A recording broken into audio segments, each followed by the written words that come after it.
Well, hello and very warm welcome to another instalment of Choice Words, a video series where we get to hear from key decision makers in UK fund selections and fund ratings. I'm Julian Marr, I'm editorial director of Wealthwise Media, and today I'm delighted to be talking to the CIO of the Advisor Centre, Peter Toogood. Hello, Peter. Hello, Julian. The aim of this little chat is to find out a little bit about how you think about life, both within the world. Sorry. Yeah, okay. I don't know if we'll do a certificate for this. Yeah, 18 certificate. I was going to say the world investment and beyond it. Those could be different different certifications. Also, what brought you into the business, what keeps you in the business, and what makes you and your firm tick. So easy peasy. I'll knock this out in 5 minutes. No worries. And a nice, simple one to start with. What excites you about the current investment outlook, and is there anything that worries you? Yes, lots worries me. Okay, should we start with that then? No, the opportunities bifurcation, very different things going on in different markets and in different asset classes. So it's not all a doom and gloom scenario, but bear in mind my job is to talk to fund managers every day, and we do. It's our constant audit.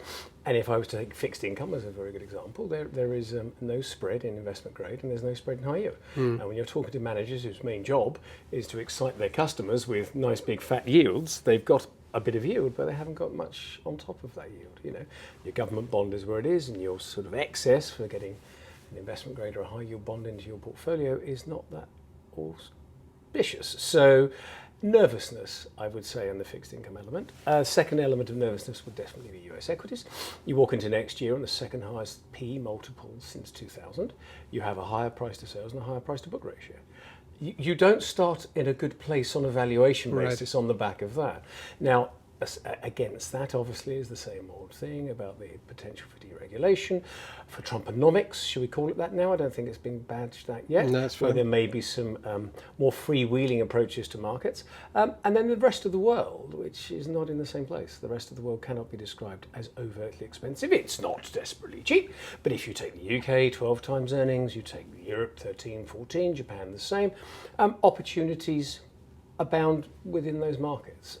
Not a bleak house, not 2000 in every respect, but shades for someone of my age, shades of someone who's running money in that era of hubris and exuberance. And I guess it's defined most of all by some of the enthusiasm for Mag 7, definitely the enthusiasm for Bitcoin, and without doubt the enthusiasm for private assets, all of which have their own little special moment, I suspect. Well, we might get on to that, but after that little introductory roller coaster emotion for me, that's yeah. Well, Are you okay? Is it heart okay? Yeah, no, heart's okay. Checking. It's exciting times.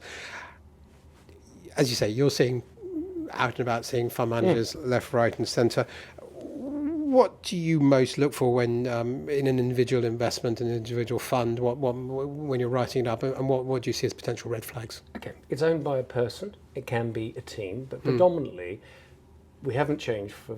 I've done this over 30 years, as you know, Julian. It's about, sadly, I started at kindergarten. It's actually about focusing on the individual. And the most obvious question to always ask is, why do you run it this way, not how do you run it this way? From that, you'll extrapolate a series of things about the scope and nature of the investment, the fund, and how the manager is thinking. And I rely very heavily on evolution, not revolution. So the person I meet at 30, 35 is likely, with a few more jaded moments, to be the same person when they're 55. And so we're looking for a consistency. We want to understand how the performance that we may be looking at that point has been generated, sort of audit that. Oh, okay, you're a value investor, growth investor, small, mid-cap, favoritism, whatever.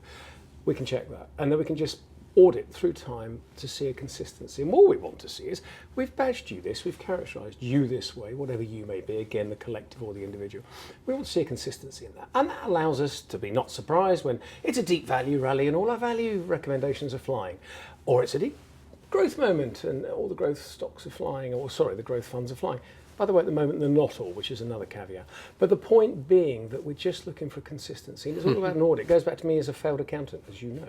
I still want to see and understand how you generated the performance, empathise with the fund manager, understand the backdrop. Don't ask inane questions when you walk into the room that you should know anyway. Make them feel that the meeting's worthwhile. So a fable for you, and you'll know this, Anthony Bolton, you're a great example, great investor. Half an hour with Anthony, he used to shut his book and say, right, what's everyone else up to? Right? Even in that meeting, he's using it as a chance to find out and garner information. So to stay curious, to stay interested, and ultimately for them, we also need them to be patient. I think you did mention some red flags within that, but then just to sort of be more specific, is there anything there that you... Well, red flags normally come from the fact that there's some pressure to change the style. So, for example, fund groups, flow is challenging this year, we know that. Asset accumulation is hard for the fund groups. And so the pressure to perform is an ever constant factor in this process. Look at the heroes of now, the value funds that have done so well. 3 years ago, being derided as shocking, dreadful. Some of the names at the top of the pops at the moment were on the floor. And so it's often the institutional pressure that causes the biggest challenges. And this belief that a fund can continuously perform all the time, no matter what circumstance. Their ultimate flexible fund manager is an extremely rare beast. There's a principle to running a fund, a philosophy behind running a fund, and they tend not to deviate from that. There is no such thing as the winning, eternally winning, continuously, annually rewarding fund. Now, you mentioned a little earlier, you mentioned private assets, you mentioned Bitcoin. There wasn't a huge tone of respect in your voice. So let's go, to give you a broad question, we'll go. To what degree should professional investors be thinking beyond so-called traditional investments, but towards what? I'm guessing what, not towards. Well, it's twofold. One, the pressure to list and the pressures of being listed are now so, in some cases, I'd argue, intolerable, that a lot of businesses, quite frankly, can't be bothered.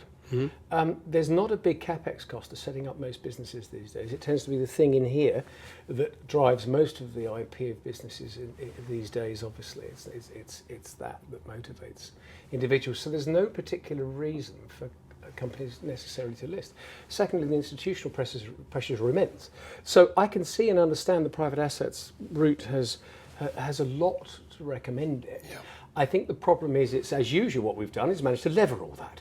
So we've taken those eternally wonderful private asset, private credit returns, and in many instances the pools of vehicles created for this, they're leveraging. Well, that's always ended badly typically, so let's just assume that will end badly.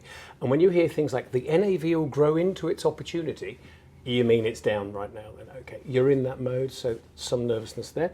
And ButCom, as I like to call it, is and many of the assuaging wonderments that are the latest whizzy-dizzy thing to get engaged with, stick to the same principle. It's not freely convertible, and what are you relying upon as a price point? That the next person buys it again. It is your classic inane bubble in that sense, but it's fun, so why not go and join the casino? Because it's just a casino. No one backs it, no one helps you if it gets stolen, and you can't convert it into anything. Sorry, they're the three things you need for something to be useful. So, look, knock yourself out. It's a gamble. Go and place it on red. It's fine. Whatever. Institutional investors look at it and it's going to follow the crowd. Am I old? Am I jaded? No, I've just seen bubbles before. And if I understood its intrinsic value, other than the supposed scarcity value, okay, the yellow and red tulips were particularly popular, Julian, in the tulip bubble. So maybe we should find a yellow and green and blue Bitcoin. Bitcoin, look at the logos. What is your advisor sense of how would you define, let's say, not what, as you know, same as it's been. No, same as it's been for 30 years. Communication. My story. I've got to ask the question first. You've got to let me do it. Yeah, because well, you sort of did. You sort of did. Oh, I see. Well, yeah, I was because I wanted to bring one bit which may not be so clear, which is this idea of the right type of client should professional advisors be trying to attract it, because you want someone who understands what you're trying to do, whether there is an element on the client to sort of to buy in and not bail out at the first opportunity. But anyway, so what drives your approach to client communications? Okay, so the communications in the business as well. So okay. So the story very simple. In the late 80s, I'd always enjoyed economics, politics as my background, as you know. Failed as an accountant, went into the wealth world. IFA basically started off very early on. Went to Holden Meehan actually, luckily for me, and got more and more curious about mutual fund investing. It was a very nascent in the early 90s, and I just wanted to always understand what made a fund tick. And I phoned up Anthony Bolton and Stephen Whittaker and various other things. Hi, I'd like to understand your fund board. It was amazing. Fund Research was doing it in the 90s, and we were sort of doing it as Scythe Partners and others.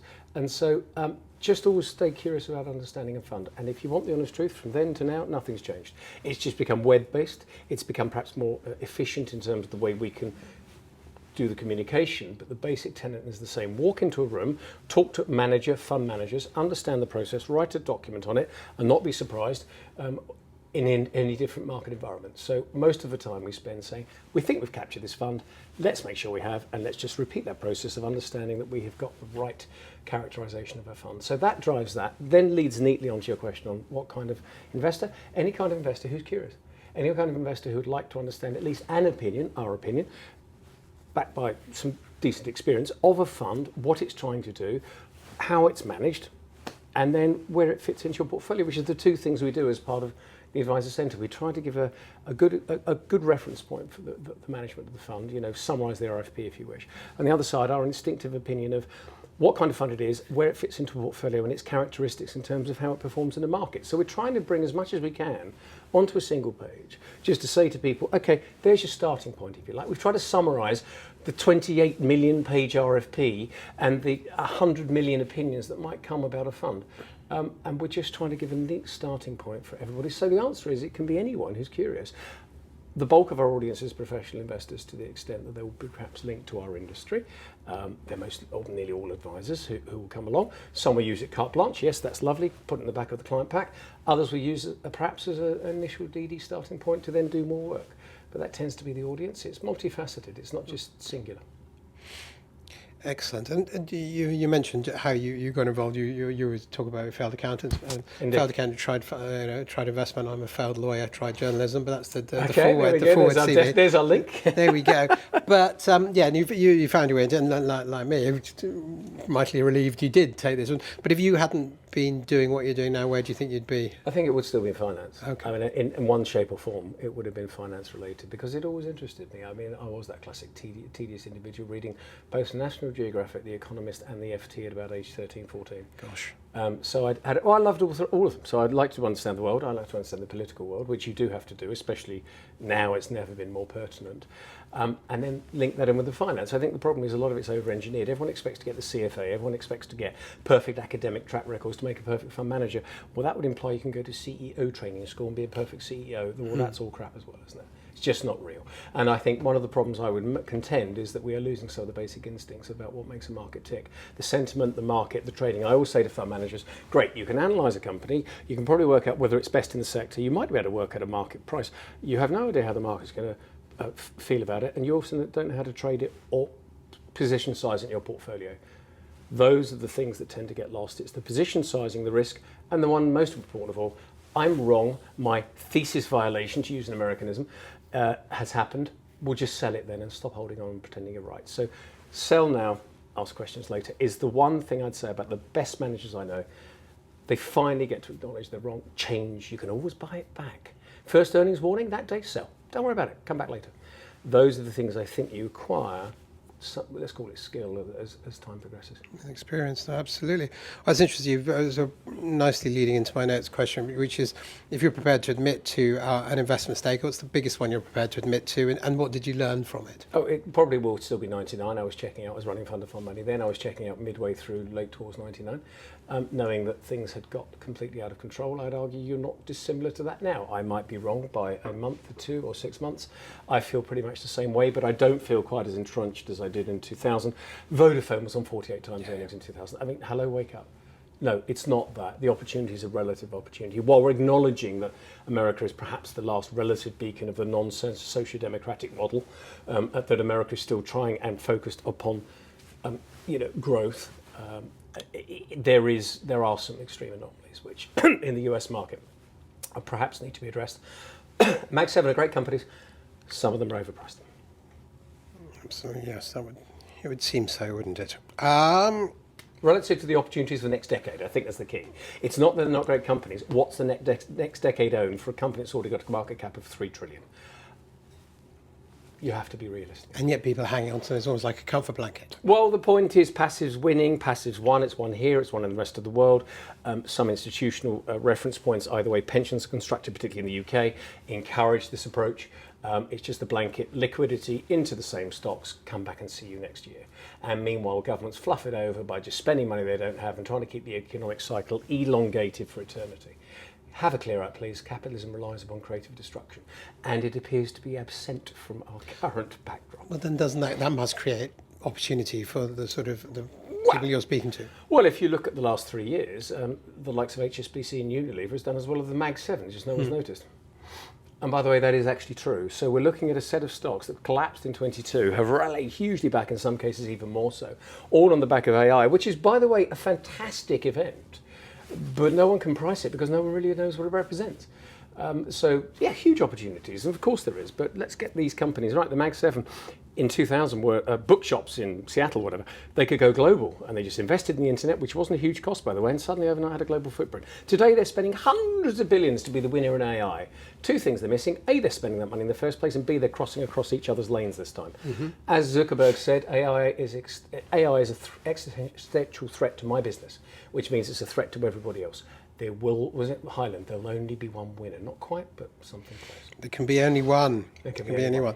By the way, just as a caveat, I will, or just to be clear, I will take it as read that everything you're saying to me is true. You don't have to tell me that this is true, by the way, or whatever. No, I'm just going to assume it is for most of the time. Does that make me a bad journalist? No, it doesn't make me. Well, there's plenty that makes me a bad journalist. But I think let's have a working assumption you're telling the truth. Anyway, moving on. Odd question, but there you go. I like it. Outside of work, what's the strangest thing you've ever seen or done? Outside of work, the strangest thing I've ever done. Oh God, strangest. Yeah, I like it. I say drove overnight to Scotland once in a oneer. That's probably the weirdest thing I've ever done. In a what? In a one go. That for me would qualify as weird. I haven't done plane jumping or the other. I am naturally relatively cautious. Sorry, I haven't stood on the end of mountain cliffs and peered over at all those things. Don't like. Haven't done that. I can't profess that's me. Sorry, Julian. No, that's absolutely fine. That's a good thing given my career path. Well, I think so. It's meant to be revealing these questions. I mean, the only one I'm banned is when somebody said, "This is what I have to say outside of work now." Somebody said, "Oh, the global financial crisis." Is like, no, that's not in the spirit of it. I've gone through wheat fields as well. Stop it. Okay, yes, running your hands through wheat fields. No, that's. Well, I guess if you're going to have to pick a fantasy of recent prime ministers, at least you're picking that one. Yes, it wouldn't be Boris. No, okay. That's not.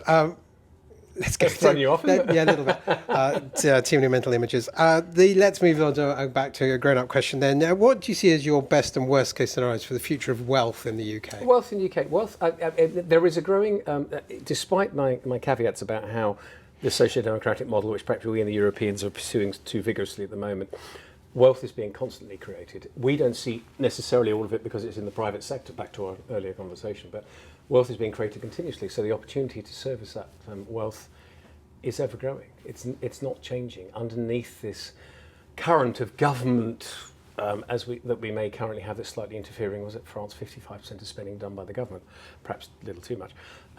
There is still wealth out there, and there's still wealth to be managed, and people still want, and I think this is the key, maybe, I'm going to find, maybe we're of an age, Julia, people still want a personal service, and I go back to my main observation on wealth and its management. On the 4th of January, you do not want to scream at the computer about your investment choices. You want someone else to scream at, and that still involves an advisor. You still need someone to walk you through, a tax advisor, pension advisor, a general advisor. You still need someone to walk you through this. Not necessarily because you can't understand it yourself, but because it's good to talk it through and to share it, and to live that experience with an advisor. And maybe I'm naturally biased, but I do think that's important. So wealth has a fine future, although it's going to have to change itself. Obviously, there are things that are required from AI and other things that are just more information. But AI creates more information, which creates more confusion. I remember when Excel was going to remove all accountants. We probably got 10 times the number of accounts we had in 1981. For sure. Well, you say evolution, not revolution. Last question then. We're talking, I call this ChoiceWords. That's from you're here for your professional choices, but personal choices. A couple of recommendations. One book, one can be anything else. Podcast, holiday, film, musical. Without doubt, still The Great Crash 29, Galbraith. I mean, everyone has to read it.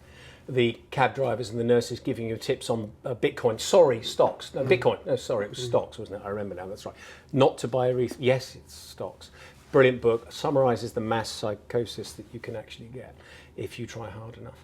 Sorry, the other one was... The other ones can be anything. You get a free choice. You get another book if you like. I mean, I'm being very helpful. But a recommendation, just say, if you play golf, go to Old Head in Ireland, the best golf course I've ever played in my entire life.